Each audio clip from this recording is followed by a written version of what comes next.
ਕਰਨ ਵਾਸਤੇ ਜਿਹੜਾ ਬਿੱਲ ਲਿਆਂਦਾ ਉਹ ਰੱਖ ਦਿੱਤਾ। ਇਹ ਪਹਿਲੀ ਵਾਰ ਹੋਇਆ, ਇਤਿਹਾਸ ਪਹਿਲੀ ਵਾਰ ਹੋਇਆ। ਵੈਸੇ ਤਾਂ ਸਾਰੀਆਂ ਚੀਜ਼ਾਂ ਜਿਹੜੀਆਂ ਸਾਰੀਆਂ ਵਾਪਰੀਆਂ ਇਤਿਹਾਸ 'ਚ ਪਹਿਲੀ ਵਾਰੀ ਹੋਈਆਂ।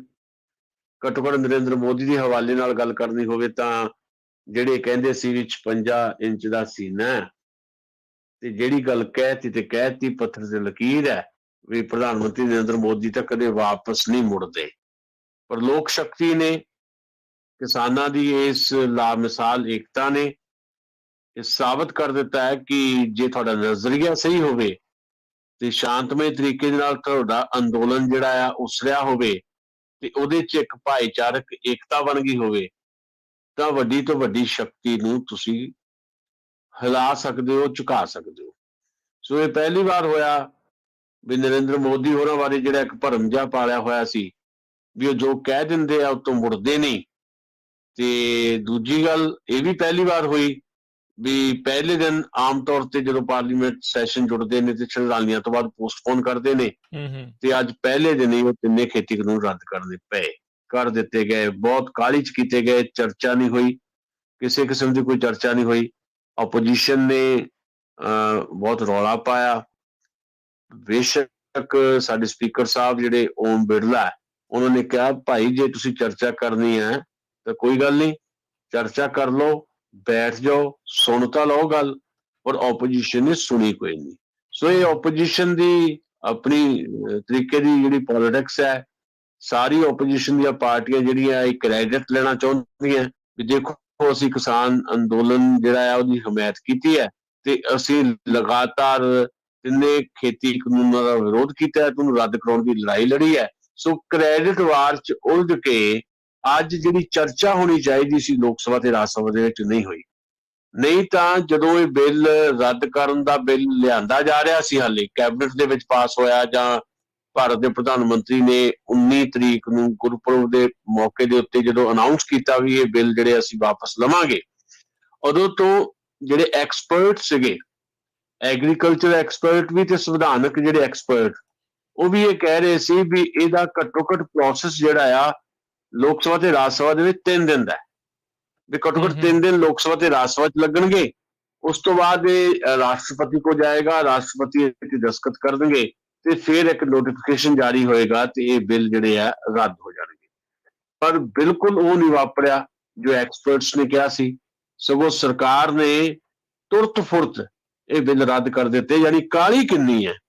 ਇਹ ਕਾਹਲੀ ਕਿਉਂ ਆ? ਇਹ ਕਾਹਲੀ ਇਸ ਕਰਕੇ ਹੈ ਵੀ ਜਲਦੀ ਤੋਂ ਜਲਦੀ ਇਸ ਮਸਲੇ ਨੂੰ ਨਿਬੇੜ ਕੇ ਹੁਣ ਭਾਰਤੀ ਜਨਤਾ ਪਾਰਟੀ ਜਾਂ ਨਰਿੰਦਰ ਮੋਦੀ ਜਾਂ ਅਮਿਤ ਸ਼ਾਹ ਦੀ ਜੋੜੀ ਇਲੈਕਸ਼ਨ ਦੇ ਮੈਦਾਨ 'ਚ ਜਿਹੜਾ ਆ ਉਹ ਆਉਣਾ ਚਾਹੁੰਦੀ ਹੈ ਤਾਂ ਜੋ ਇਹਦਾ ਲਾਭ ਲੈ ਸਕੇ ਵੀ ਦੇਖੋ ਅਸੀਂ ਇਹ ਕਾਨੂੰਨ ਹੁਣ ਵਾਪਸ ਲੈ ਲਏ ਹੈ।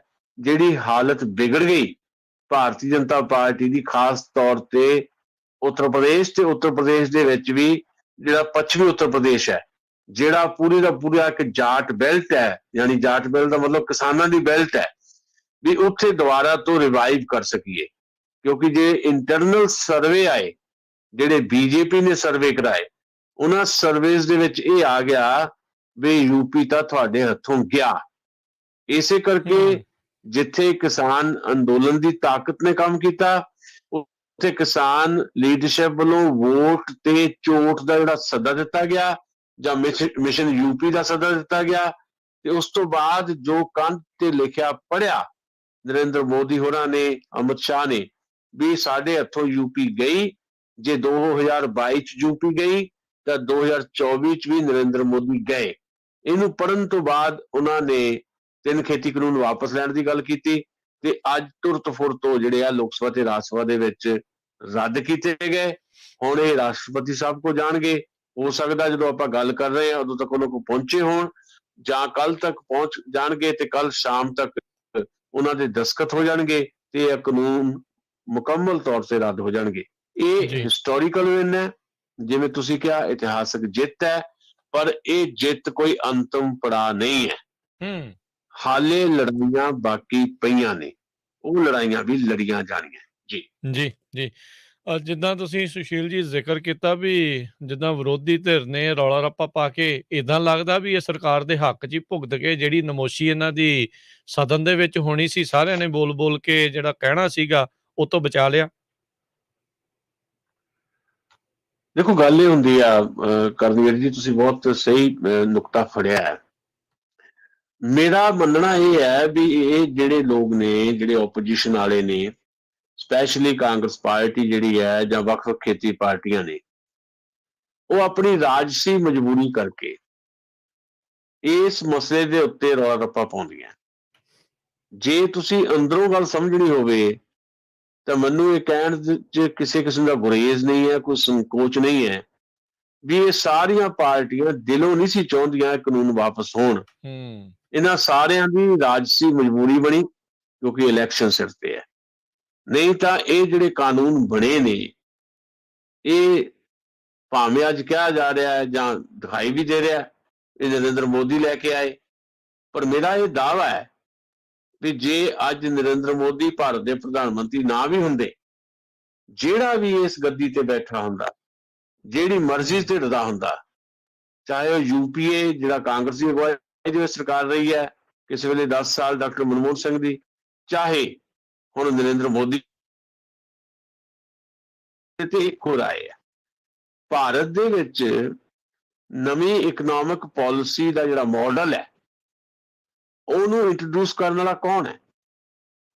ਉਹਨੂੰ ਇੰਟਰੋਡਿਊਸ 1986 ਦੇ ਵਿੱਚ ਜਾਂ 1980 ਦੇ ਵਿੱਚ ਜਾਂ 1990 ਦੇ ਵਿਚਾਲੇ ਕਾਂਗਰਸ ਪਾਰਟੀ ਹੀ ਇੰਟਰੋਡਿਊਸ ਕਰਾਉਂਦੀ ਹੈ ਜਦੋਂ ਨਵਾਂ ਇੱਕ ਗਲੋਬਲ ਮਾਰਕੀਟ ਖੁੱਲਦੀ ਹੈ ਜੀ, ਜਦੋਂ ਦੁਨੀਆ ਭਰ ਦੇ ਵਿੱਚ ਗਲੋਬਲਾਈਜੇਸ਼ਨ ਦਾ ਦੌਰ ਸ਼ੁਰੂ ਹੁੰਦਾ, ਉਦਾਰੀਕਰਨ ਦਾ ਦੌਰ ਸ਼ੁਰੂ ਹੁੰਦਾ, ਨਿੱਜੀਕਰਨ ਦਾ ਦੌਰ ਸ਼ੁਰੂ ਹੁੰਦਾ।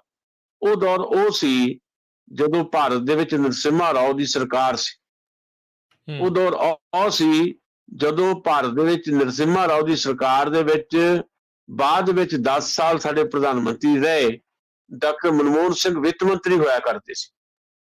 ਉਹ ਦੌਰ ਉਹ ਸੀ ਜਦੋਂ ਉਸ ਦੌਰ ਦੇ ਵਿੱਚ finance minister doctor Manmohan Singh ਜਦੋਂ ਆਏ ਤਾਂ ਆਏ ਕਿੱਥੋਂ ਸੀ? ਉਹ ਆਏ ਸੀ ਵਰਲਡ ਬੈਂਕ ਦੀ ਨੌਕਰੀ ਕਰਦੇ ਹੋਏ, ਸੰਸਾਰ ਬੈਂਕ ਦੇ ਮੁਲਾਜ਼ਮ ਹੁੰਦੇ ਸੀ ਕਿਸੇ ਵੇਲੇ ਡਾਕਟਰ ਮਨਮੋਹਨ ਸਿੰਘ, ਜਿਹੜੇ ਪਹਿਲੀ ਵਾਰ ਨਰਸਿਮਹਾ ਰਾਓ ਦੀ ਸਰਕਾਰ ਦੇ ਵਿੱਚ ਐਜ਼ ਏ ਫਾਈਨਾਂਸ ਮਿਨਿਸਟਰ ਜਿਹੜੀ ਕਾਂਗਰਸ ਪਾਰਟੀ ਲੈ ਕੇ ਆਈ। ਉਹਨਾਂ ਦੇ ਰਾਹੀਂ, ਨਰਸਿਮਹਾ ਰਾਓ ਦੀ ਸਰਕਾਰ ਰਾਹੀਂ ਭਾਰਤ ਦੇ ਵਿੱਚ ਇਹ ਨਵੀਂ ਇਕਨੋਮਿਕ ਪਾਲਿਸੀ ਇੰਟਰੋਡਿਊਸ ਹੋਈ ਹੈ। ਜਿਹੜਾ ਐਗਰੀਕਲਚਰ ਪਾਲਿਸੀ ਹੈ ਉਹ ਇਕਨੋਮਿਕ ਪਾਲਿਸੀ ਤੋਂ ਬਾਹਰ ਨਹੀਂ ਹੈ। ਐਗਰੀਕਲਚਰ ਪਾਲਿਸੀ ਉਦੋਂ ਹੀ ਡਿਜ਼ਾਈਨ ਕਰ ਲਈ ਗਈ ਸੀ। ਇਹ ਤਾਂ ਬਾਈ ਚਾਂਸ ਜਾਂ ਸਥਿਤੀਆਂ ਬਦਲੀਆਂ, ਵਰਲਡ ਕਾਰਪੋਰੇਟ ਨੇ ਵੀ ਤੇ ਇੰਡੀਅਨ ਕਾਰਪੋਰੇਟ ਨੇ ਵੀ ਇਹ ਸਮਝਿਆ ਵੀ ਡਾਕਟਰ ਮਨਮੋਹਨ ਸਿੰਘ ਸਾਡੇ ਹੁਣ ਕੰਮ ਦੇ ਰਹੇ ਨਹੀਂ, ਕਿਉਂਕਿ ਉਹ ਵਿਸਾਖੀਆਂ ਵਾਲੀ ਸਰਕਾਰ ਚਲਾਉਂਦੇ ਸੀ, ਉਹਨਾਂ ਨੂੰ ਪੂਰਨ ਬਹੁਮਤ ਨਹੀਂ ਸੀ। ਵਰਲਡ ਕਾਰਪੋਰੇਟ ਨੇ ਤੇ ਇੰਡੀਅਨ ਕਾਰਪੋਰੇਟ ਨੇ ਤੇ RSS ਨੇ ਰਲ ਕੇ ਜਿਹੜੀ ਖੇਡ ਖੇਡੀ, ਉਹਦੇ ਵਿੱਚੋਂ ਨਰਿੰਦਰ ਮੋਦੀ ਭਾਰਤ ਦੇ ਪ੍ਰਧਾਨ ਮੰਤਰੀ ਬਣ ਗਏ ਤੇ ਨਰਿੰਦਰ ਮੋਦੀ ਨੇ ਡਾਕਟਰ ਮਨਮੋਹਨ ਸਿੰਘ ਦੀ ਹੀ ਰੀਤ ਨੂੰ ਅੱਗੇ ਵਧਾਇਆ। ਮੇਰਾ ਇਹ ਸਾਰਾ ਕੁਝ ਦੱਸਣ ਦਾ ਮਤਲਬ ਇਹ ਹੈ ਵੀ ਇਹ ਹਮਾਮ 'ਚ ਸਾਰੇ ਨੰਗੇ ਆ। ਓਪੋਜੀਸ਼ਨ ਦਾ ਰੋਲ ਜਿਸ ਤਰੀਕੇ ਦਾ ਨਿਭਾਉਣਾ ਚਾਹੀਦਾ ਸੀ ਉਹ ਕਾਂਗਰਸ ਪਾਰਟੀ ਲੰਮੇ ਸਮੇਂ ਤੋਂ ਨਿਭਾ ਨਹੀਂ ਪਾ ਰਹੀ। ਇਸੇ ਕਰਕੇ ਅੱਜ ਉਹ ਪ੍ਰਮੁੱਖ ਵਿਰੋਧੀ ਧਿਰ ਵੀ ਜਿਹੜੀ ਕੰਸੀਡਰ ਨਹੀਂ ਕੀਤੀ ਜਾਂਦੀ ਕਿਉਂਕਿ ਉਹਦੇ ਕੋਲ ਇੰਨੀਆਂ ਸੀਟਾਂ ਨਹੀਂ ਹੈ ਜਿਹਦੇ ਕਰਕੇ ਉਹਨੂੰ ਪ੍ਰਮੁੱਖ ਵਿਰੋਧੀ ਧਿਰ ਦਾ ਰੁਤਬਾ ਵੀ ਮਿਲੇ। ਸੋ ਇਹ ਰੌਲਾ ਰੱਪਾ ਆਪਣੀ ਥਾਂ ਤੇ ਹੈ। ਕਿਸਾਨਾਂ ਦੇ ਅੰਦੋਲਨ ਦੀ ਇਹ ਜਿੱਤ ਹੈ। ਇਸ ਜਿੱਤ ਦਾ ਸਿਹਰਾ ਕਾਂਗਰਸ ਸਮੇਤ ਵੱਖ-ਵੱਖ ਹੋਰ ਪਾਰਟੀਆਂ ਆਪਣੇ ਸਿਰ ਤੇ ਬੰਨ੍ਹਣਾ ਚਾਹੁੰਦੀਆਂ। ਰਿਐਲਿਟੀ ਇਹੀ ਹੈ ਵੀ ਇਹ ਅੰਦੋਲਨ ਜੇ ਜਿੱਤਿਆ ਗਿਆ, ਇਸ ਪੜਾਅ ਤੇ ਪਹੁੰਚਿਆ, ਜਿਹਨੂੰ ਮੈਂ ਕਿਹਾ ਇਹ ਅੰਤਮ ਪੜਾਅ ਨਹੀਂ ਹੈ। ਇਸ ਪੜਾਅ ਤੇ ਵੀ ਜੇ ਅੰਦੋਲਨ ਪਹੁੰਚਿਆ, ਇਹ ਜਿਹੜੀ ਜਿੱਤ ਹਾਸਲ ਵੀ ਹੋਈ ਹੈ, ਇਹ ਕਿਸਾਨ ਅੰਦੋਲਨ ਦੀ ਜਿੱਤ ਹੈ, ਨਾ ਕਿ ਕਿਸੇ ਵੀ ਉਸ ਪੋਲੀਟੀਕਲ ਪਾਰਟੀ ਦੀ ਜਿਹੜੀ BJP ਦੇ ਖਿਲਾਫ ਇਹ ਕਹਿੰਦੀ ਹੋਵੇ ਕਿ ਅਸੀਂ ਲਓ ਜੀ ਇਸ ਅੰਦੋਲਨ ਦੇ ਵਿੱਚ ਆਪਣਾ ਹਿੱਸਾ ਪਾ ਦਿੱਤਾ ਤੇ ਸਾਡੀ ਮੰਗ ਕਰਕੇ, ਸਾਡੀ ਐਜੀਟੇਸ਼ਨ ਕਰਕੇ ਇਹ 3 ਖੇਤੀ ਕਾਨੂੰਨ ਰੱਦ ਹੋਏ ਆ। ਇਹ ਫਜ਼ੂਲ ਦੀਆਂ ਗੱਲਾਂ। ਲੜਾਈ ਲੜੀ ਭਾਰਤ ਦੇ ਲੋਕਾਂ ਨੇ, ਪੰਜਾਬ ਤੋਂ ਸ਼ੁਰੂ ਲੜਾਈ ਹੋਈ, ਹਰਿਆਣਾ, UP, ਰਾਜਸਥਾਨ ਨਾਲ ਲੱਗਾ, ਸਾਰਾ ਦੇਸ਼ ਨਾਲ ਉੱਠਿਆ। ਸੋ ਇਹ ਲੜਾਈ ਦੀ ਜਿਹੜੀ ਇਹ ਜਿੱਤ ਹੈ, ਇਸ ਲੜਾਈ ਦੀ ਇਹ ਜਿਹੜੀ ਇਹ ਪੜਾਅਵਾਰ ਜਿੱਤ ਜਿਹੜੀ ਹੈ, ਇਹਦੇ ਲਈ ਜੇ ਕੋਈ ਸਿਹਰਾ ਕਿਸੇ ਤੇ ਸਿਰ ਬੰਨਿਆ ਜਾ ਸਕਦਾ ਹੈ ਤਾਂ ਭਾਰਤ ਦੇ ਆਵਾਮ ਦੇ ਸਿਰ ਤੇ ਬੰਨਿਆ ਜਾ ਸਕਦਾ ਹੈ, ਤੇ ਕਿਸਾਨ ਜਥੇਬੰਦੀਆਂ ਦੀ ਉਹ ਸੂਝਵਾਨ ਲੀਡਰ ਦੇ ਸਿਰ ਲੀਡਰਸ਼ਿਪ ਦੇ ਸਿਰ ਬੰਨਿਆ ਜਾ ਸਕਦਾ ਹੈ, ਜਿਨ੍ਹਾਂ ਨੇ ਬੜੇ ਤਹੱਮਲ ਨਾਲ ਕੰਮ ਲੈਂਦਿਆਂ ਹੋਇਆਂ ਸਾਰੇ ਖਤਰਿਆਂ ਨੂੰ ਦਰਕਨਾਰ ਕਰਕੇ ਇਕਜੁੱਟਤਾ ਦਿਖਾਉਂਦਿਆਂ ਹੋਇਆਂ ਇਹ ਲੜਾਈ ਲੜੀ ਹੈ। ਜੀ ਜੀ ਜੀ ਜੀ। ਤੇ ਸੁਸ਼ੀਲ ਜੀ, ਹੁਣ ਆਪਾਂ ਨੂੰ ਉੱਥੇ ਆਵਾਜ਼ ਜਿਹੜੀ ਆ ਉਹ ਉੱਠਣੀ ਸ਼ੁਰੂ ਹੋ ਜਾਣੀ ਆ ਵੀ ਕਿਸਾਨਾਂ ਦੇ ਘਰਾਂ ਨੂੰ ਵਾਪਸੀ ਜਿਹੜੀ ਹੋਵੇ। ਆਪਾਂ ਨੂੰ ਪਤਾ ਹੀ ਆ ਵੀ ਉੱਥੇ ਦਾ ਜਿਹੜਾ ਗੋਦੀ ਮੀਡੀਆ ਆ ਉਹਨੇ ਕਿੱਦਾਂ ਦਾ ਪਹਿਲੋਂ ਵੀ ਅੱਗ ਉਗਲਿਆ ਤੇ ਹੁਣ ਵੀ ਜਿਹੜਾ ਉਹ ਕਰ ਸਕਦੇ ਆ। ਹੁਣ MSP ਤੇ ਹੋਰ ਜਿਹੜੀਆਂ ਮੰਗਾਂ, ਜਿੱਦਾਂ ਤੁਸੀਂ ਕਿਹਾ ਵੀ ਇਹ ਅੰਤਿਮ ਪੜਾਅ ਨਹੀਂ ਆ, ਅੱਗੇ ਹੋਰ ਬਹੁਤ ਸਾਰੇ ਮੋਰਚੇ ਜਿਹੜੇ ਆ ਉਹ ਹੈਗੇ ਆ, ਕੀ ਇਸ ਦੇ ਨਾਲ ਹੀ ਹੁਣ ਜੁੜਨਗੇ? ਕੀ ਸਹਿਮਤੀ ਇਹਨਾਂ ਦੇ ਉੱਤੇ ਕਿੱਦਾਂ ਦੀ ਬਣਨ ਦੀ ਅਸਾਰ ਹੈਗੇ? ਦੇਖੋ, ਗੱਲ ਇਹ ਆ ਵੀ ਜਿਹੜੀ ਇਹ ਬੜੀ ਸਿਚੁਏਸ਼ਨ ਜਿਹੜੀ ਇਸ ਕਿਸਮ ਦੀ ਬਣੀ ਹੈ, ਜਿਹਦੇ ਚ ਅਸੀਂ ਇਹ ਦੇਖਦੇ ਹਾਂ ਕਿ ਅੱਜ ਜਦੋਂ ਆਪਾਂ ਗੱਲ ਕਰ ਰਹੇ ਹਾਂ 29 ਨਵੰਬਰ ਹੈ ਅੱਜ, ਤੇ ਅੱਜ ਪਾਰਲੀਮੈਂਟ ਦਾ ਪਹਿਲਾ ਦਿਨ ਸੀ, ਤੇ ਤੁਹਾਨੂੰ ਪਤਾ ਹੈ ਕਿ 29 ਨਵੰਬਰ ਨੂੰ ਕਿਸਾਨ ਮੋਰਚੇ ਨੇ ਬਕਾਇਦਾ ਪਹਿਲਾਂ ਇਹ ਐਲਾਨ ਕੀਤਾ ਸੀ ਵੀ ਅਸੀਂ ਟਰੈਕਟਰ ਮਾਰਚ ਕਰਾਂਗੇ ਜੀ।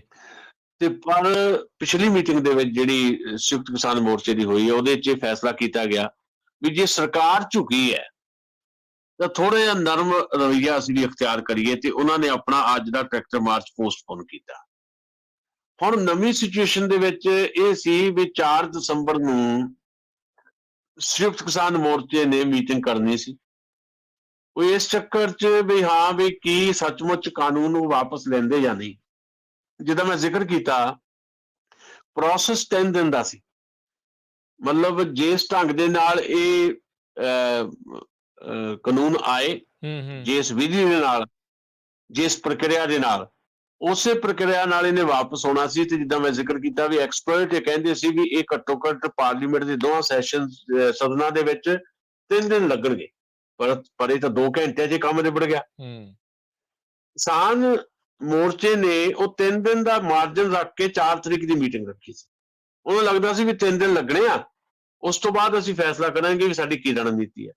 ਜਦ ਇਮੀਡੀਏਟ ਜਿਹੜੇ ਆ ਇਹ ਮਨਸੂਖ ਹੋ ਗਏ ਕਾਨੂੰਨ, ਤਾਂ ਪੰਜਾਬ ਦੀਆਂ 32 ਕਿਸਾਨ ਜਥੇਬੰਦੀਆਂ ਨੇ ਅੱਜ ਸਿੰਘੂ ਬਾਰਡਰ ਦੇ ਉੱਤੇ ਇੱਕ ਮੀਟਿੰਗ। ਉਸ ਮੀਟਿੰਗ ਦੇ ਵਿੱਚ ਜੋ ਸਾਡੇ ਕੋਲ ਹੁਣ ਤੱਕ ਖਬਰਾਂ ਆਈਆਂ ਉਹੀ ਹੈ, ਮੀਟਿੰਗ 'ਚ ਇੱਕ ਆਮ ਜੀ ਸਹਿਮਤੀ ਬਣੀ ਹੈ, ਭਾਵੇਂ ਇਹ 'ਚ ਹੋ ਸਕਦਾ ਕੁਝ ਜਥੇਬੰਦੀਆਂ ਵਿਰੋਧ ਵੀ ਕਰਦੀਆਂ ਹੋਣ, ਕਿਉਂਕਿ ਹਾਲੇ ਓਪਨਲੀ ਇਹ ਗੱਲ ਕਹੀ ਨਹੀਂ ਗਈ, ਪਰ ਇਹ ਗੱਲ ਕਹਿਤੀ ਮੀਟਿੰਗ ਤੋਂ ਬਾਅਦ ਕਿਸਾਨ ਜਥੇਬੰਦੀਆਂ ਨੇ ਵੀ ਇੱਕ ਸਹਿਮਤੀ ਬਣ ਰਹੀ ਹੈ ਵੀ ਹੁਣ ਇਸ ਅੰਦੋਲਨ ਨੂੰ, ਕਿਉਂਕਿ ਵੱਡੀ ਜਿੱਤ ਹੈ, ਵੀ ਜ਼ਿਆਦਾ ਲੰਮਾ ਕਰਾਂਗੇ ਤਾਂ ਸਾਡਾ ਨੁਕਸਾਨ ਹੋ ਸਕਦਾ। ਵੀ MSP ਦੇ ਉੱਤੇ ਗਰੰਟੀ ਕਾਨੂੰਨ ਬਣਾਉਣ ਵਾਸਤੇ ਜਿਹੜੀ ਕਮੇਟੀ ਬਣ ਰਹੀ ਹੈ, ਕਿਉਂਕਿ ਬੜਾ ਸਭ ਤੋਂ ਪੇਚੀਦਾ ਮਾਮਲਾ MSP ਤੇ ਗਰੰਟੀ ਕਾਨੂੰਨ ਬਣਾਉਣਾ, ਵੀ ਉਹਦੇ ਤੇ ਡਾਇਲੋਗ ਰੱਖੀਏ। ਤੇ ਜਿਹੜਾ ਪਰਾਲੀ ਵਾਲਾ ਇਸ਼ੂ ਆ, ਉਹ ਨਰਿੰਦਰ ਤੋਮਰ ਨੇ ਕਹਿ ਹੀ ਦਿੱਤਾ ਕਿ ਪਰਾਲੀ ਨੂੰ ਸਾੜਨਾ ਹੁਣ ਅਪਰਾਧ ਦੀ ਸ਼੍ਰੇਣੀ 'ਚ ਨਹੀਂ ਹੋਏਗਾ। ਇਹਦਾ ਮਤਲਬ ਹੈ ਜਿਹੜਾ ਪੋਲਿਊਸ਼ਨ ਵਾਲਾ ਬਿੱਲ ਹੈ ਉਹਦੇ ਵਿੱਚੋਂ ਹੁਣ ਉਹ ਮੱਦ ਕੱਢੀ ਜਾਏਗੀ, ਪਰਾਲੀ ਨੂੰ ਸਾੜਨ ਤੇ ਸਜ਼ਾ ਦੀ ਧਾਰਾ ਕੱਢ ਦਿੱਤੀ ਜਾਏਗੀ। ਫਿਰ 2 ਮੰਗਾਂ ਹੋਰ ਇੰਪੋਰਟੈਂਟ ਰਹਿ ਗਈਆਂ। ਇੱਕ ਇਹ ਵੀ ਜਿਹੜਾ ਬਿਜਲੀ ਅਮੈਂਡਮੈਂਟ ਬਿੱਲ ਹੈ ਉਹਨੂੰ ਸਰਕਾਰ ਰੱਦ ਕਰੇ, ਤੇ ਦੂਜਾ ਇਹ ਵੀ ਜਿਹੜਾ ਕੇਂਦਰੀ ਗ੍ਰਹਿ ਰਾਜ ਮੰਤਰੀ ਅਜੇ ਮਿਸ਼ਰਾ, ਜਿਹਦਾ ਮੁੰਡਾ ਜਿਹੜਾ ਹੈ ਜੇਲ੍ਹ 'ਚ ਇਸ ਵੇਲੇ, ਜਿਹੜਾ ਲਖੀਮਪੁਰ ਖੀਰੀ ਵਾਲਾ ਕਾਂਡ ਹੋਇਆ ਜੇ 'ਚ ਉਹਦਾ ਮੁੰਡੇ ਨੇ ਗੱਡੀ ਚੜਾਈ, 4 ਕਿਸਾਨ ਸ਼ਹੀਦ ਹੋਏ, ਇੱਕ ਪੱਤਰਕਾਰ ਸ਼ਹੀਦ ਹੋਇਆ, ਵੀ ਉਸ ਮਸਲੇ ਤੇ ਇੱਕ ਡਿਮਾਂਡ ਇਹ ਹੈ ਵੀ ਉਹਨੂੰ ਸਸਪੈਂਡ ਕੀਤਾ ਜਾਏ ਜਾਂ ਉਹਦਾ ਅਸਤੀਫਾ ਲਿਆ ਜਾਏ। ਤੇ ਇੱਕ ਹੈਗੀ ਹੈ ਵੀ ਜਿਹੜੇ ਸ਼ਹੀਦ ਹੋਏ ਕਿਸਾਨ ਹੈ 700 ਤੋਂ 800 ਦੇ ਵਿਚਾਲੇ, ਉਹਨਾਂ ਲਈ ਸਮਾਰਕ ਲਈ ਜਗ੍ਹਾ ਦਿੱਤੀ ਜਾਏ ਸਿੰਘੂ ਬਾਰਡਰ ਤੇ ਉਹਨਾਂ ਲਈ ਮੁਆਵਜ਼ੇ ਦਾ ਪ੍ਰਬੰਧ ਕੀਤਾ ਜਾਏ। ਮੈਨੂੰ ਲੱਗਦਾ ਇਹ ਕਿਸਾਨ ਮੋਰਚੇ ਨੇ ਹੁਣ ਡਿਸਾਈਡ ਕਰਨਾ ਹੈ ਵੀ ਇਹਦੇ ਤੇ ਸਰਕਾਰ ਜੇ ਪੋਜ਼ਿਟਿਵਲੀ ਲੈਂਦੀ ਹੈ ਇਹ ਸਾਰੇ ਮਸਲੇ, ਬਾਕੀ ਗੱਲਾਂ ਮੰਨ ਲਵੇ ਸਰਕਾਰ, ਪਰ MSP ਤੇ ਜੇ ਕਮੇਟੀ ਬਣਦੀ ਹੈ ਤੇ ਉਹ 'ਚ ਕਿਸਾਨ ਜਥੇਬੰਦੀਆਂ ਦੇ ਨੁਮਾਇੰਦੇ ਵੀ ਸ਼ਾਮਲ ਹੁੰਦੇ ਆ, ਤਾਂ ਸ਼ਾਇਦ ਕਿਸਾਨ ਮੋਰਚਾ ਆਪਣਾ ਇਹ ਅੰਦੋਲਨ ਦਾ ਜਿਹੜਾ ਪੜਾਅ ਹੈ ਇੱਥੇ ਖਤਮ ਕਰਕੇ 1 ਦਸੰਬਰ ਨੂੰ ਜਿਹੜੀ ਮੀਟਿੰਗ ਕਾਲ ਕਰ ਲਈ ਹੈ 4 ਦਸੰਬਰ ਦੀ ਥਾਂ ਦੇ ਉੱਤੇ ਐਮਰਜੈਂਸੀ ਮੀਟਿੰਗ, ਉਹਦੇ 'ਚ ਫੈਸਲਾ ਕਰ ਸਕਦੇ ਆ ਵੀ ਆਪਾਂ ਹੁਣ ਘਰਾਂ ਨੂੰ ਵਾਪਸੀ ਕਰੀਏ, ਸਿਰਫ MSP ਵਾਲਾ ਮਾਮਲਾ ਉਹ ਪਾਈਪਲਾਈਨ 'ਚ ਰਹਿ ਲੂਗਾ, ਬਾਕੀ ਗੱਲਾਂ ਮੰਨੀਆਂ ਗਈਆਂ, ਤੇ ਆਪਾਂ ਆਪਣੇ ਆਪਣੇ ਸੂਬਿਆਂ ਦੇ ਵਿੱਚ ਲਾਈ ਵਿੱਢੀਏ, ਤੇ ਜਿਹੜੀ ਕਮੇਟੀ ਬਣੀ ਹੈ ਉਹਦੇ 'ਚ ਬਕਾਇਦਾ ਆਪਣੀ ਜ਼ੋਰ ਨਾਲ ਗੱਲ ਰੱਖੀਏ, ਤੇ ਸਮਾਂ ਰਹਿੰਦਿਆਂ 2022 ਦੀਆਂ ਚੋਣਾਂ ਦੇ ਵਿੱਚ ਵੀ ਤੇ ਉਸ ਤੋਂ ਬਾਅਦ ਵੀ ਤੇ ਇਸ ਮਸਲੇ ਨੂੰ ਹੱਲ ਕਰਾਇਆ ਜਾਏ। ਮੈਨੂੰ ਲੱਗਦਾ ਹੈ ਕਿ ਸ਼ਾਇਦ ਇਹਦੇ ਤੇ ਕੋਈ ਨਾ ਕੋਈ ਸਹਿਮਤੀ ਬਣ ਰਹੀ ਹੈ, ਭਾਵੇਂ ਇਹ ਅਨਾਉਂਸਲੀ ਹਾਲੇ ਸਾਡੇ ਸਾਹਮਣੇ ਨਹੀਂ ਹੈ, ਪਰ ਅੱਜ ਦੀ 32 ਕਿਸਾਨ ਜਥੇਬੰਦੀ ਦੀ ਮੀਟਿੰਗ ਇਸ ਪਾਸੇ ਨੂੰ ਗੱਲ ਕਰਦੀ ਨਜ਼ਰ ਆਈ ਹੈ। ਪਰ ਹਾਲ ਫਿਲਹਾਲ ਅਸੀਂ ਇਹ ਗੱਲ ਦਾਅਵੇ ਨਾਲ ਨਹੀਂ ਕਹਿ ਸਕਦੇ ਵੀ ਕਿਸਾਨ ਜਿਹੜਾ ਬੈਠਾ ਉੱਥੇ ਬਾਰਡਰ ਦੇ ਉੱਤੇ ਉਹ 2-4 ਦਿਨਾਂ 'ਚ ਮੁੜੇਗਾ, ਪਰ ਇਹਦੀ ਸੰਭਾਵਨਾ ਬਣ ਸਕਦੀ ਹੈ। ਮੈਂ ਅੱਗੇ ਵੀ ਕਈ ਵਾਰੀ ਕਿਹਾ ਵੀ ਕਿਸਾਨ ਅੰਦੋਲਨ ਵਿਆਪਕ ਹੋਏਗਾ, ਵੱਖਰੀ ਗੱਲ ਹੈ ਇਹਦਾ ਰੂਪ ਬਦਲ ਸਕਦਾ ਹੈ। ਸੋ ਮੈਨੂੰ ਲੱਗਦਾ ਹੈ ਸਮਾਂ ਆ ਗਿਆ ਵੀ ਕਿਸਾਨ ਬਾਰਡਰਸ ਤੋਂ ਉੱਠ ਕੇ ਵਾਪਸ ਜਾਏਗਾ, ਪਰ ਕਿਸਾਨ ਅੰਦੋਲਨ ਖਤਮ ਨਹੀਂ ਹੋਏਗਾ, ਅਗਲੇ ਪੜਾਅ 'ਚ ਸ਼ਾਮਲ ਹੋਏਗਾ। ਜੀ ਜੀ ਜੀ ਬਿਲਕੁਲ। ਤੇ ਇਸ ਦਾ ਅਸਰ ਤਾਂ ਇਹ ਤਾਂ ਪੱਕੀ ਗੱਲ ਆ ਜੀ, ਆ ਰਹੀਆਂ ਜਿਹੜੀਆਂ ਇਲੈਕਸ਼ਨਾਂ ਦੇ ਉੱਤੇ ਇਹ ਜੋ ਕੁਝ ਵੀ ਵਾਪਰੇ ਉਸ ਦੇ ਉੱਤੇ ਪੈਣਾ ਹੀ ਪੈਣਾ ਹੈਗਾ ਆ। ਅਗਲੀ ਸੁਸ਼ੀਲ ਜੀ ਗੱਲ ਕਰ ਲਈਏ, ਨਵਜੋਤ ਸਿੱਧੂ ਦਾ ਅਰਵਿੰਦ ਕੇਜਰੀਵਾਲ ਤੇ ਹਮਲਾ, ਕਿਹਾ ਦਿੱਲੀ ਵਿੱਚ ਮਹਿਲਾ ਮੰਤਰੀ ਕਿਉਂ ਨਹੀਂ ਭਾਈ, ਹਜ਼ਾਰ ਦੇ ਲਾਲੀਪਾਪ ਨਾ ਵੰਡੋ। ਪਤਾ ਕੀ ਹੈ ਜੀ ਕਰਮਵੀਰ ਜੀ, ਤੁਸੀਂ ਦੇਖੋਗੇ ਵੀ ਪਿਛਲੇ ਲੰਮੇ ਸਮੇਂ ਤੋਂ ਨਵਜੋਤ ਸਿੰਘ ਸਿੱਧੂ ਅਕਸਰ ਆਪਣੀ ਸਰਕਾਰ ਤੇ ਕ੍ਰਿਟੀਕਲ ਹੁੰਦੇ ਆ, ਆਪਣੀ ਸਰਕਾਰ ਤੇ ਹਮਲੇ ਕਰਦੇ ਆ, ਚੰਨੀ ਸਰਕਾਰ ਤੇ। ਪਿਛਲੇ ਐਪੀਸੋਡ ਛੱਡ ਦਈਏ ਆਪਾਂ ਕੈਪਟਨ ਅਮਰਿੰਦਰ ਦੇ ਵੇਲੇ ਦੇ, ਹੁਣ ਦੀ ਗੱਲ ਆਪਾਂ ਕਰਦੇ ਆ, ਤੇ ਅਕਾਲੀਆਂ ਨਾਲੋਂ ਵੀ ਜ਼ਿਆਦਾ ਹਮਲਾ ਅਕਾਲੀ ਦਲ ਤੇ ਵੀ ਘੱਟੇ ਹਮਲਾ ਅੱਜ ਕੱਲ ਕਰਦੇ ਆ, ਪਹਿਲਾਂ ਕਰਦੇ ਹੁੰਦੇ ਸੀ। ਉਹਨਾਂ ਦਾ ਹਮਲਾ ਆਪਣੀ ਸਰਕਾਰ ਤੇ ਹੁੰਦਾ। ਉਹ ਜਦੋਂ ਆਮ ਆਦਮੀ ਪਾਰਟੀ ਬਾਰੇ ਗੱਲ ਕਰਦੇ ਰਹੇ ਪਿਛਲੇ ਸਮੇਂ ਦੇ ਵਿੱਚ, ਥੋੜਾ ਜਿਹਾ ਸੌਫਟ ਕਾਰਨਰ ਉਹ ਰੱਖਦੇ ਰਹੇ, ਤੇ ਏਦਾਂ ਹੀ ਅਰਵਿੰਦ ਕੇਜਰੀਵਾਲ ਨਵਜੋਤ ਸਿੰਘ ਸਿੱਧੂ ਬਾਰੇ ਸੌਫਟ ਕਾਰਨਰ ਰਹਿੰਦੇ ਹਮੇਸ਼ਾ ਹੀ, ਕਿਉਂਕਿ ਸਿੱਧੂ ਸਾਹਿਬ ਬਾਰੇ ਅਰਵਿੰਦ ਕੇਜਰੀਵਾਲ ਹਾਲੇ ਵੀ ਕਿਤੇ ਨਾ ਕਿਤੇ ਝਾਕ ਲਾ ਕੇ ਬੈਠੇ ਹੈ ਵੀ ਸਿੱਧੂ ਸਾਹਿਬ ਕਾਂਗਰਸ ਪਾਰਟੀ ਚੋਂ ਕਿਕ ਆਊਟ ਹੋ ਸਕਦੇ ਹੈ, ਤੇ ਫਿਰ ਜਿਹੜਾ ਸਿੱਖ ਚਿਹਰਾ ਦੇਣ ਦੀ ਗੱਲ ਉਹ ਕਰਦੇ ਆ, ਤੇ ਉਹਨਾਂ ਵਾਸਤੇ ਬੜਾ ਈਜ਼ੀ ਹੋ ਜਾਏਗਾ ਵੀ ਨਵਜੋਤ ਸਿੰਘ ਸਿੱਧੂ ਨੂੰ ਅੱਗੇ ਲਾ ਕੇ ਪੰਜਾਬ ਦੇ ਵਿੱਚ ਉਹ ਨਵਾਂ ਮਾਹੌਲ ਪੈਦਾ ਕਰਨ। ਇਹ ਅੰਦਰਲੀਆਂ ਗੱਲਾਂ ਹੈ, ਉਹਨਾਂ ਦੀ ਆਪੋ ਵਿੱਚ ਹੀ ਕਿਤੇ ਨਾ ਕਿਤੇ ਤਾਲ ਰਲੀ ਹੋਈ ਹੈ, ਇਹ 'ਚ ਕੋਈ ਦੋ ਰਾਵਾਂ। ਪਰ ਇਹ ਸਵਾਲ ਖੜਾ ਹੋ ਗਿਆ ਵੀ ਅੱਜ ਅਚਾਨਕ ਹੀ ਅਰਵਿੰਦ ਕੇਜਰੀਵਾਲ ਤੇ ਕਿਉਂ ਉਹ ਥੋੜੇ ਹਮਲਾਵਰ ਹੋ ਗਏ। ਇਹਦਾ ਪਿਛੋਕੜ ਇਹ ਆ ਵੀ ਅਸਲ ਦੇ ਵਿੱਚ ਪ੍ਰਗਟ ਸਿੰਘ ਹੋਰੀ ਜਿਹੜੇ ਆ ਪੰਜਾਬ ਦੇ ਐਜੂਕੇਸ਼ਨ ਮਿਨਿਸਟਰ, ਉਹ ਕਿਉਂਕਿ ਨਵਜੋਤ ਸਿੰਘ ਸਿੱਧੂ ਨਾਲ ਸਦਾ ਹੀ ਸਟੈਂਡ ਕੀਤਾ ਉਹਨਾਂ ਨੇ, ਤੇ ਪਿਛਲੇ 3-4 ਦਿਨ ਤੋਂ ਪ੍ਰਗਟ ਸਿੰਘ ਤੇ ਦਿੱਲੀ ਦੀ ਸਰਕਾਰ, ਅਰਵਿੰਦ ਕੇਜਰੀਵਾਲ ਤੇ ਉੱਥੋਂ ਦੇ ਐਜੂਕੇਸ਼ਨ ਮਿਨਿਸਟਰ ਮਨੀਸ਼ ਸਿਸੋਦੀਆ, ਇਹਨਾਂ ਦੇ ਵਿੱਚ ਵਾਹਵਾ ਲਗਾਤਾਰ 4 ਦਿਨ ਤੋਂ ਜਿਹੜਾ ਖਿੱਚ ਹੋ ਰਹੀ ਹੈ।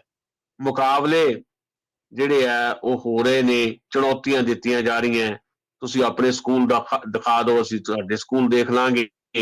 ਕਦੇ 10 ਸਕੂਲਾਂ ਦੀ ਗੱਲ ਹੋਈ, ਕਦੇ 250 ਸਕੂਲਾਂ ਦੀ ਗੱਲ ਹੋਈ, ਤੇ ਇਸ ਸਾਰੇ ਚੱਕਰ ਦੇ ਵਿੱਚ ਮੈਨੂੰ ਲੱਗਦਾ ਕਿ ਨਵਜੋਤ ਸਿੰਘ ਸਿੱਧੂ ਨੇ ਇਹ ਸੋਚਿਆ ਵੀ ਪ੍ਰਗਟ ਸਿੰਘ ਸਦਾ ਹੀ ਮੇਰੇ ਨਾਲ ਖੜਦੇ ਆ, ਅੱਜ ਮੈਂ ਉਹਨਾਂ ਨਾਲ ਕਿਉਂ ਨਾ ਖੜਾ ਹੋਵਾਂ।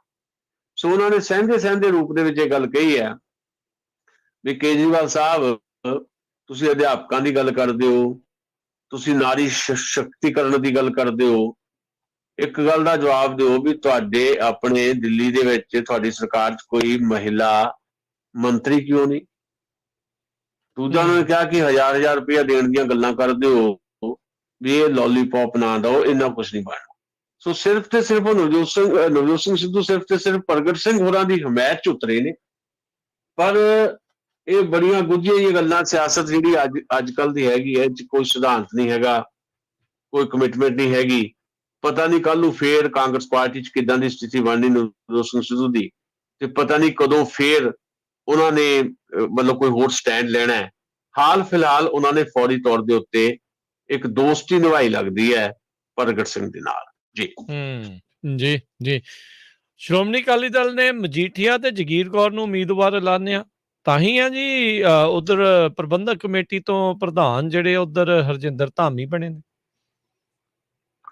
ਦੇਖੋ ਉਹ ਤਾਂ ਦੇਖੋ ਅੰਡਰਸਟੂਡ ਸੀ, ਉਹਨਾਂ ਨੂੰ ਰਿਪੀਟ ਨਹੀਂ ਸੀ ਕਰ ਸਕਦੇ ਹੁਣ ਬੀਬੀ ਜਗੀਰ ਕੌਰ ਨੂੰ। ਬੀਬੀ ਜਗੀਰ ਕੌਰ ਪਹਿਲਾਂ ਵੀ ਤੁਹਾਨੂੰ ਪਤਾ ਵੀ SGPC ਦੇ ਪ੍ਰਧਾਨ ਰਹੇ ਹੈ, ਤਾਂ ਪਿਛਲੀ ਵਾਰੀ ਜਦੋਂ ਉਹਨਾਂ ਨੂੰ ਬਣਾਇਆ ਸੀ ਬੜੀ ਨੁਕਤਾਚੀਨੀ ਵੀ ਹੋਈ ਸੀ। ਹੁਣ ਐਨ ਚੋਣਾਂ ਦੇ ਸਿਰ ਤੇ ਉਹਨਾਂ ਨੂੰ ਰਿਪੀਟ ਨਹੀਂ ਸੀ ਕਰ ਸਕਦੇ, ਬਹੁਤ ਜ਼ਿਆਦਾ ਨੁਕਤਾਚੀਨੀ ਹੋਣੀ ਸੀ। ਹਾਂ ਇਹ ਆ ਵੀ ਉਹਦਾ ਉਹਨਾਂ ਨੇ ਨਾਲ ਦੀ ਨਾਲ ਹੀ ਉਹਨਾਂ ਨੂੰ ਬਕਾਇਦਾ ਸ਼੍ਰੋਮਣੀ ਕਮੇਟੀ ਚੋਂ ਵਾਪਸ ਲੈ ਕੇ ਉਹਨਾਂ ਨੇ ਭੁਲੱਥ ਤੋਂ ਜਿਹੜੀ ਉਹਨਾਂ ਦੀ ਰੈਗੂਲਰ ਸੀਟ ਹੈਗੀ ਆ, ਜੱਦੀ ਪੁਸ਼ਤੀ ਸੀਟ ਹੈ, ਉਹ ਤੋਂ ਕੈਂਡੀਡੇਟ ਐਲਾਨਤਾ। ਸੋ ਜਦੋਂ ਤੁਸੀਂ ਇੱਕ ਰਾਜਨੀਤੀ ਚ ਆਓਗੇ, ਐਕਟਿਵ ਪੋਲਿਟਿਕਸ ਚ ਆਓਗੇ, ਤਾਂ ਫਿਰ ਤੁਸੀਂ ਇੱਕ ਧਾਰਮਿਕ ਸੰਸਥਾ ਦੇ ਵਿੱਚ ਕਿੱਦਾਂ ਕੰਮ ਕਰੋਗੇ?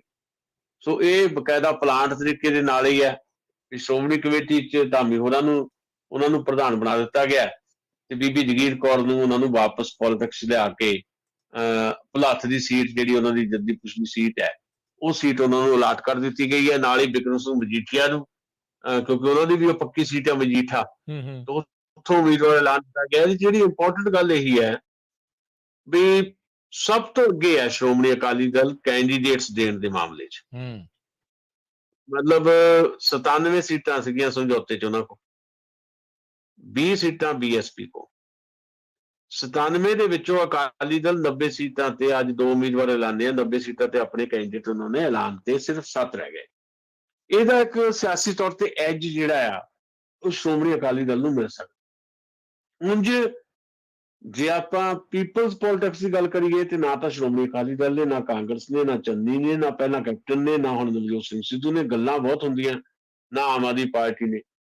ਪੀਪਲ ਪੋਲਿਟਿਕਸ ਇਹਨਾਂ ਕੋਲ ਕਿਸੇ ਕੋ ਵੀ ਇਸ ਵੇਲੇ ਹੈ ਨਹੀਂ। ਇਹ ਸਾਰੇ ਇੱਕੋ ਜਿਹੇ ਦਿਖਾਈ ਦਿੰਦੇ ਆ, ਇੱਕ ਦੂਜੇ ਤੋਂ ਵੱਧ ਕੇ ਜਿਹੜੇ ਆ ਮੁਫਤਖੋਰੀ ਦੇ ਜਿਹੜੇ ਐਲਾਨ ਕਰਦੇ ਆ ਤੇ ਲੋਕਾਂ ਨੂੰ ਭਰਮਾਉਣ ਦੀ ਕੋਸ਼ਿਸ਼ ਕਰਦੇ ਆ। ਪੰਜਾਬ ਜਿਹੜਾ ਦਾਤਾ ਹੁੰਦਾ ਸੀ ਉਹਨੂੰ ਭਿਖਾਰੀ ਬਣਾਉਣ ਦੀ ਪੂਰੀ ਦੀ ਪੂਰੀ ਐਕਸਰਸਾਈਜ਼ ਚੱਲ ਰਹੀ ਹੈ। ਇਹਨੂੰ ਬੜੀ ਨੀਝ ਦੇ ਨਾਲ ਲੋਕ ਦੇਖ ਰਹੇ ਆ, ਪਰ ਲੋਕ ਕਨਫਿਊਜ਼ ਹੈ, ਕਰੀਏ ਕੀ? ਪਿਛਲੀ ਵਾਰੀ ਤਾਂ ਬਦਲ ਸੀਗਾ ਆਮ ਆਦਮੀ ਪਾਰਟੀ, ਐਤਕੀ ਤਾਂ ਉਹ ਵੀ ਬਦਲ ਨਹੀਂ ਰਿਹਾ, ਉਹ ਵੀ ਉਦਾਂ ਦਾ ਹੋ ਗਿਆ। ਸੋ ਇਸ ਕਰਕੇ ਪੰਜਾਬ ਇਸ ਵੇਲੇ ਸਿਆਸੀ ਅਰਾਜਕਤਾ ਵੱਲ ਵੱਧ ਰਿਹਾ, ਜਿਹਨੂੰ ਆਪਾਂ ਕਹਿੰਦੇ ਹਾਂ ਵੀ ਪੋਲੀਟੀਕਲੀ ਅਨਾਰਕੀ ਵੱਲ ਪੰਜਾਬ ਵੱਧ ਰਿਹਾ, ਜਿਹਦੇ ਨੁਕਸਾਨ ਭਵਿੱਖ ਦੇ ਵਿੱਚ ਹੋਣ ਦੀ ਸੰਭਾਵਨਾ ਹੈ। ਜੀ ਜੀ ਬਿਲਕੁਲ। ਤੇ ਬਹੁਤ ਆਪਾਂ ਸ਼ੁਕਰੀਆ ਕਰਦੇ ਹਾਂ ਸੁਸ਼ੀਲ ਜੀ ਤੁਹਾਡਾ, ਤੁਸੀਂ ਸਾਡੇ ਨਾਲ ਜੁੜੇ ਇਹ ਪ੍ਰੋਗਰਾਮ ਖਬਰ ਤੇ ਨਜ਼ਰ ਦੇ ਵਿੱਚ ਇਹਨਾਂ ਖਬਰਾਂ ਬਾਰੇ ਜਾਣਕਾਰੀ ਦਿੱਤੀਆਂ। ਬਹੁਤ ਸ਼ੁਕਰੀਆ, ਧੰਨਵਾਦ, ਸਤਿ ਸ਼੍ਰੀ ਅਕਾਲ। ਮਿਹਰਬਾਨੀ, ਸ਼ੁਕਰੀਆ ਜੀ। ਤੇ ਸਰੋਤਿਓ, ਇੱਥੇ ਸਾਡਾ ਅੱਜ ਦਾ ਪ੍ਰੋਗਰਾਮ ਹੁਣ ਸਮਾਪਤ। ਅਗਲੀ ਵਾਰ ਤੱਕ ਲਈ ਇਜਾਜ਼ਤ। ਮੇਰੇ ਵੱਲੋਂ ਵੀ ਸਭ ਨੂੰ ਪਿਆਰ ਭਰੀ ਸਤਿ ਸ਼੍ਰੀ ਅਕਾਲ। ਸੁਣਦੇ ਰਹੋ ਪੰਜਾਬੀ ਰੇਡੀਓ USA।